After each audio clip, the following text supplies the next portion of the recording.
మరొక ఊరు. ఈ కథ చెప్పి ముగిస్తా.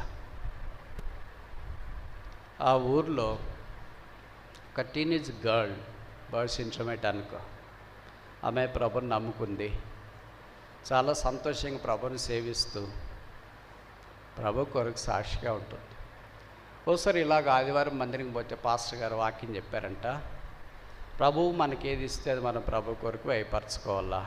సమయం కానీ, శక్తి కానీ, తలాంతులు కానీ, మనకి ఏది ఇచ్చినా, చదువు ఇచ్చినా, ఉద్యోగం ఇచ్చినా, ఎవరికి తెలిసినట్లు వాళ్ళు వ్యయపరచుకుంటున్నారు. కొంతమంది డబ్బులు ఉన్నవాళ్ళు, మీ మాదిరి ధనవంతులు వచ్చి కానుకలు వేస్తున్నారు. ఈ అమ్మాయి అనుకునింది, నా దగ్గర ఏం డబ్బులు లేవే, నేను ఎలా కానుకేయాలా, నా దగ్గర బంగారం కూడా లేదు అమ్మి వేయటానికి, పొలాలు కూడా లేవు, నా దగ్గర అన్నీ ఏదైనా అమ్మి వచ్చిన డబ్బులు తీసుకుని వేస్తామంటే ఏం లేదు. అప్పుడు తనకు ఒక ఆలోచన వచ్చింది కదా, నీ దగ్గర ఒక కుక్క పిల్ల, పెట్ డాగ్ అంటాం కదా, సిస్టర్స్కి బ్రదర్స్కి కూడా ఈ మధ్యలో పెంపుడు కుక్కలు అంటే చాలా ఇష్టం. దాని మీదే వాళ్ళు మనసు పారేసుకుంటారు. మనం దాన్ని కుక్క అంటే వాళ్ళు బాధపడతారు. దానికి పేరు పెట్టింటారు వాళ్ళు, జానీ, షైనీ, టోనీ, సన్నీ అని. అట్లే పిలవాల. మనం పిలిచేటప్పుడు బ్రదర్ జానీ బాగున్నాడు, అయ్యో చాలా బాగున్నాడు కదా. అలా కాకుండా మనం మీ కుక్క పిల్ల బాగుందా అని అడిగేవరకు, అయ్యో కాదు బ్రదర్ వాడు జానీ బ్రదర్. దానికి స్త్రీలింగం కూడా వాడరు, పురుషలింగం. వాడు బాగున్నాడు బ్రదర్, సంతోషంగా ఉన్నాడు బ్రదర్. ఆ కుక్క అంటే వాళ్ళకి అంత మితమైన సంగతి. మీతో ఏది అడిగినా పాయింట్ టు పాయింట్ చెప్తారు. సిస్టర్ బాగుంది, బాగుంది. బ్రదర్ బాగున్నాడు, బాగున్నాడు. పిల్లలు బాగున్నారు, బాగున్నారు. సంఘం బాగుందా, బాగుంది అంటారు. ఈ కుక్క పిల్లల దగ్గరికి వచ్చేటప్పటికే ఇవన్నీ చెప్తారో, చాలా బాగుంది బ్రదర్, అది పాటలు పాడుతుంది బ్రదర్, డ్యాన్స్ చేస్తుంది బ్రదర్, అయ్యో దాని గురించి చెప్పనలేవు కాదు బ్రదర్, అన్నీ మాకు అవసరం లేదులే అని లోపల అనుకుంటాం. కానీ వాళ్ళని ఎంతకు నిరుత్సాహపరచాలని అనుకుంటా ఉంటాం. ఇప్పుడు ఈ అమ్మాయికి కూడా కుక్కపిల్ల అంటే చాలా ఇష్టం.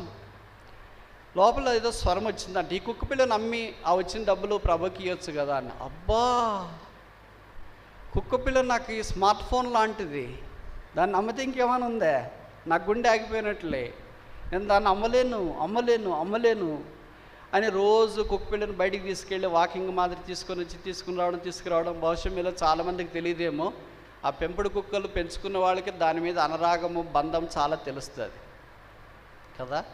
ఇప్పుడు మీరు పిల్లలకి అన్న తర్వాత 9 నెలలు పోసి 1-2 చేస్తేనే, కొన్నిసార్లు ఎప్పుడు వీడు ప్రయాణంలోనే చేస్తాడు, ఎప్పుడు మందిరంలోనే చేస్తాడు.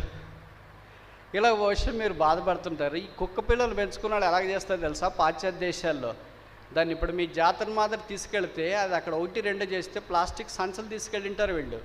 1 చేసినా 2 చేసినా ఇట్లా తీసుకొని దాన్ని కట్టుకొని వచ్చి డస్ట్బిన్లో పడేయాల. మన ఇండియాలో మాదిరి ఎక్కడ పోతే అక్కడ పో, ఇక్కడ పో అని చెప్పడానికి లేదు. నీ కడపను పుట్టిన కొడుకు కూతురికి చేయాలంటేనే చిన్న పిల్లలకు ఉంటే ఇంత కష్టమైతే కుక్కలకు చేస్తున్నారండి. విచిత్రం, అంత అనురాగం దాని మీద వీళ్ళకి. ఇప్పుడు జరిగింది ఏంటంటే, ఈ కుక్కపిల్ల అమ్మేయాలనుకుంటే నీకు ప్రభువా కుక్కపిల్ల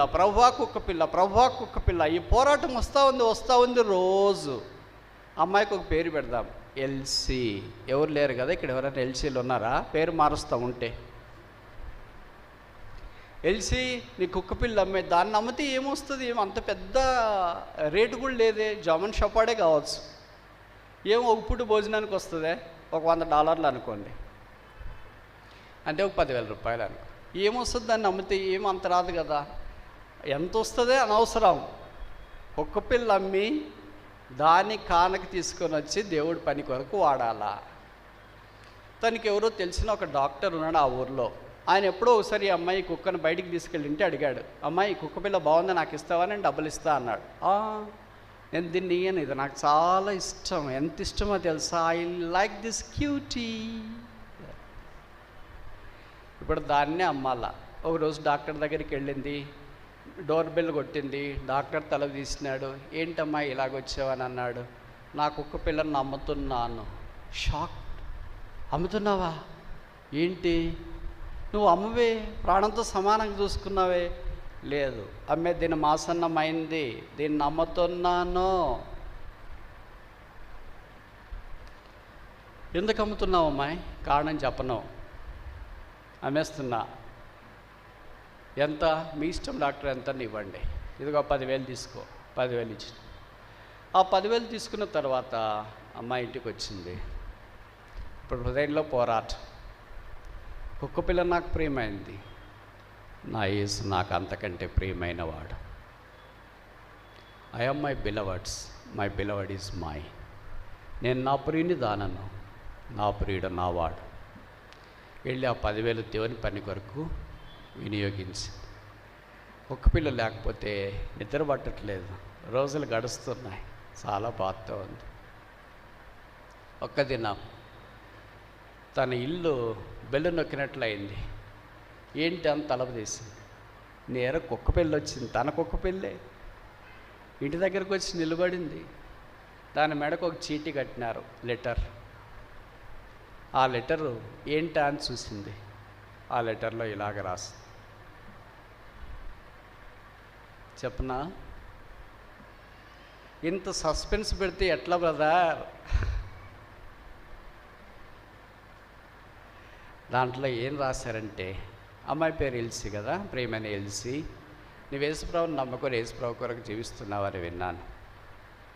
యేసుప్రభు నీతో మాట్లాడాలని నీకు ప్రాణప్రదముగా తలంచిన కుక్క పిల్లని అమ్మేసిన. డాక్టర్ గారు రాసిన ఉత్తరం. నేను ఇంతకు ముందు కావాలనుకున్నప్పుడు నువ్వు నాకు ఇవ్వలేదు. ఇప్పుడు నేను వద్దన్నప్పుడు నువ్వు వచ్చి కుక్క పిల్లని నాకు ఇచ్చేసిపోయావు. నీ దగ్గర డబ్బులు తీసుకున్న తర్వాత నేను మీ చర్చి మెంబర్స్ దగ్గరికి పోయి అడిగాను, ఎందుకు ఎల్సి కుక్క పిల్ల నమ్మదో, అమ్మింది ఎందుకు అని అడిగాను మీ ఫ్రెండ్స్ని. మీ ఫ్రెండ్స్ ఏం చెప్పారో తెలుసా? అమ్మాయి ఆ కుక్క పిల్ల కంటే యేసుప్రభుని ఎక్కువ ప్రేమిస్తుందంట.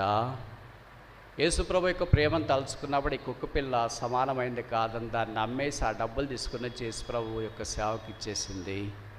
అది అమ్మాయి యొక్క త్యాగము, అందుకే కుక్క పిల్లని నమ్మింది అని తెలిసింది. నేను కుక్క పిల్లని ఎందుకు అమ్మినావు అనుకున్నానంటే, నీ చదువులకి ఏమైనా డబ్బులు అవసరమేమో అందుకే అమ్మావేమో, మీ నాన్నగారికి అమ్మగారికి ఏమైనా ఆరోగ్యం బాగాలేదేమో, హాస్పిటల్లో పెట్టారేమో అందుకే అమ్మావేమో, ఇలాగ రకరకాల కారణాలతో నేను అనుకున్నాను.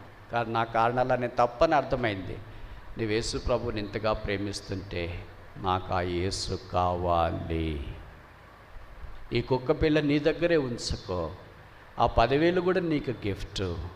నాకు ఆ యేసును పరిచయం చేయవా? ఇట్లు మీ డాక్టర్. కథ కట్ చేస్తా. ఒక చిన్న అమ్మాయి దేవుడి కొరకు చేసిన తీర్మానాన్ని డాక్టర్ యొక్క హృదయం పగిలేటట్లు ప్రభు వాడుకున్నాడు. మీరు ఎవరైనా ఎప్పుడైనా ఊహిస్తారా? ఇలాగ ఒక చిన్న స్మాల్ గెస్చర్, ఒక చిన్న పని. డాక్టర్ ఎన్ని సువార్తలు చెప్పినా మారేవాడు కాదు, ఎన్ని యూట్యూబ్లో వాక్యం చెప్పినా మారేవాడు కాదు, ఎంతమంది పోయి సేవ చేసినా చేతుల నుంచి ప్రార్థన చేసినా మారేవాడు కాదు. ఒక అమ్మాయి ఎల్సీ యొక్క సామాన్యమైన తీర్మానాన్ని బట్టి డాక్టర్ ప్రభుని నమ్ముకున్నాడు. ఆయన కూడా యేసుని అంగీకరించినాడు. ఒక్క చిన్న sacrifice brought a great soul. Small sacrifice, big fish, big soul. Big sacrifice, biggest soul. చిన్న త్యాగం చేస్తే పెద్ద ఆత్మ, పెద్ద త్యాగం చేస్తే ఇంకా పెద్ద ఆత్మలో దేవుడు తీసుకురావాలని కోరుతున్నాడు. కనుక ఇక్కడి నుండి మనం వెళుతుండగా ప్రభు మనకి ఏది ఇచ్చినాడో అది ఆయనకు అప్పగించుకొని ఆయన ద్వారా మనం వాడబడినట్లు ప్రభు సహాయం చేయనుగాక.